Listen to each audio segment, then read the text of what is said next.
here, going about my business. Computer, stop music. Okay, so let's dig into this. So for the last week or so, I have been developing a agent platform, I guess you could say. I have a very specific niche use case that I want to fulfill, and I've also just been using this as an opportunity to learn a number of new technologies as well as the whole agentic patterns. As everybody's saying, 2025 is supposed to be the year of agents. So I figured, why not build something? So what I've got here is a Qt6 application, which is what it's giving me, this tray icon. The interface itself is built just using, I'm running an instance of Chromium inside of Qt6 using the native web browser component. The reason I'm doing that is it gives me much easier, faster to iterate on user interface. It also allows me to run some of these models in WASM. So for example, the voice activity detection is a lot easier to run in WebAssembly than it is to run with Python for a number of different reasons.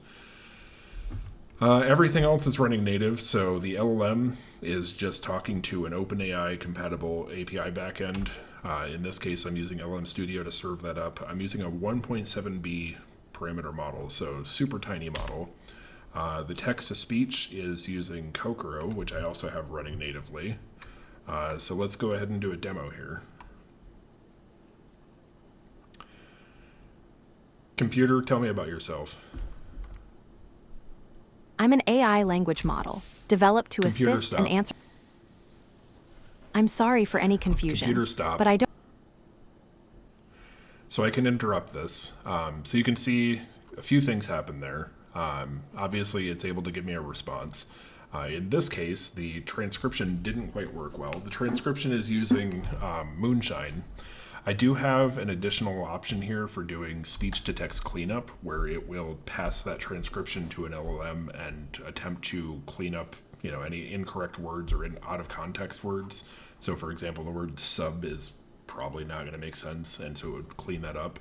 The problem I found is with smaller than 7b parameters, if you ask a question, sometimes it will just respond to the question as opposed to doing cleanup. So let's dig into a little bit more detail here. So if I hover over any of these, you can see, okay, I used the standard LLM prompt. LLM took 620 milliseconds to respond. TTS generation took 0. TTS is super fast. If I click on my message over here, I can see the transcription took 93 milliseconds. Again, that's running with Moonshine. I can hear the raw audio. Here's the raw transcription. So the reason we're showing that is if we did the cleanup, you would see the cleaned up text here. So then you could see the raw text, so you could see what the difference was between those two. Then we have tool calling functionality. So the tool calling is actually how I was able to stop the music up here. If I come up here, we could say, okay, I did stop music, that called the media control tool. It called that because it had a above 0.4 confidence threshold. And then we can see some parameters that were sent to it. And we can see the other tools that it was looking at here. So the way that this works is instead of using the traditional function calling methods that you would use with an LLM, I found those to be super ineffective when you're using really small models. And I really want to use really small models. So instead of just saying, here's a whole bunch of functions you have access to, figure it out.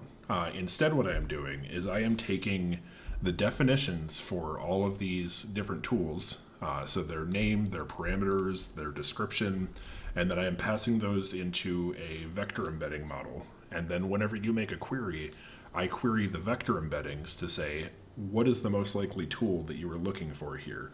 And so that's what you're seeing here is based on this query of stop music, it was most likely that I was asking for the media control, at which point then I say, hey, LLM, I have a tool request prompt template. I say, hey, LLM, here's the tool, here's the description, go fill in the blanks for the parameters if there are any. So in this case, the parameter was action and we needed to fill that in with stop. And you can see this, so there's positive and negative here. So I also have the ability to add in negative prompts so that I can weigh against and say, okay, you should not be trying to match in this particular instance.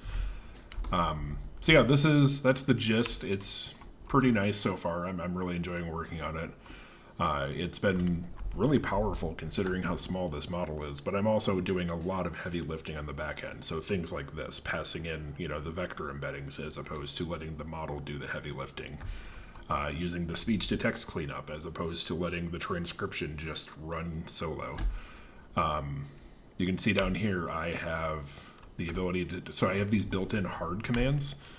So you heard me use the stop command that basically is just get it to stop talking.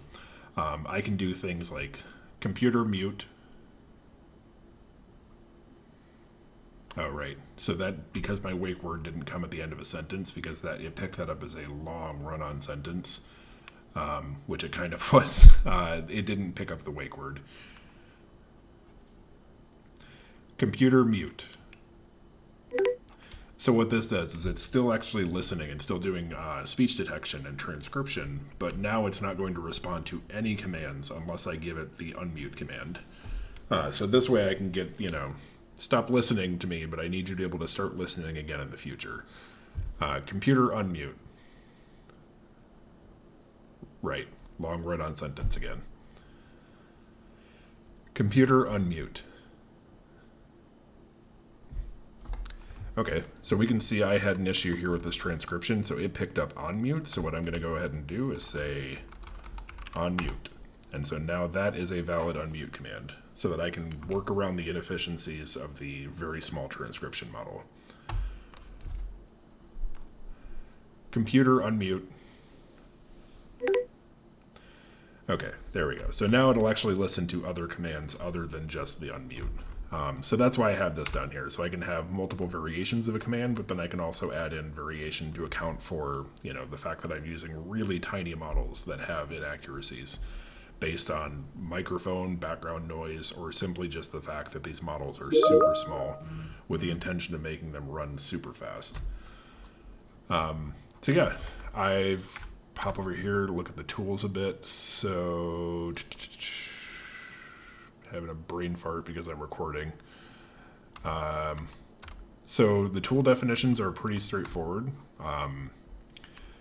You define a function description, whether or not it actually needs to respond, because some of them don't. Some of them you just perform an action like stopping music, then the positive example prompts, negative prompts, and then your actual implementation.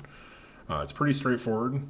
I have a number of tools implemented already. I've got the media control, I've got app launcher so I can open applications. The way this works is it looks in all of the standard directories that you would find the .desktop files that power things like your actual menu here. It then reads all of those files and then puts all of that into a dictionary that I can say, okay, launch Firefox, and it goes and it looks up the the shortcut entry or desktop entry for Firefox, gets all the parameters out, and actually launches Firefox. Image search I've not implemented yet, news search I've not implemented yet, but those are going to be pretty straightforward just using Crx and G. Weather tool I have implemented. You've got this environment variables here, so you can pass in different values that can get passed through into the prompt templates. So as I mentioned, I have prompt templates, which again, brain fart because I don't remember right prompts. So this is the prompt that generates the greeting when you first start. This is the one where if you don't have a wake word and it doesn't understand what you, like it wasn't able to get a transcription, it says, hey, I couldn't hear you very well. This is just the standard one. This is speech to text cleanup. Then we've got things like tool error, tool request, tool response, and that's for handling, those processes like calling a tool or there's an issue with a tool or, hey, we got a response from a tool. Like now work the data that you got from the tool into a natural response. So yeah, pretty capable. It doesn't support multi-churn stuff yet. I don't even know if I honestly have an interest in doing that because I'm not trying to build an agent that's going to go off and like file my taxes.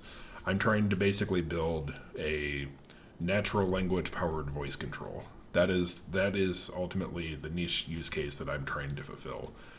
More specifically, sometimes I'll be sitting at my computer and I'll have my dog in my arms and I don't feel like trying to mess with my split keyboard, and so I would like to be able to just tell my computer, hey, play the next video, or pause, or tab back over and respond to someone. Oh, and I've got a meeting. So yeah, that's what I've got going on here.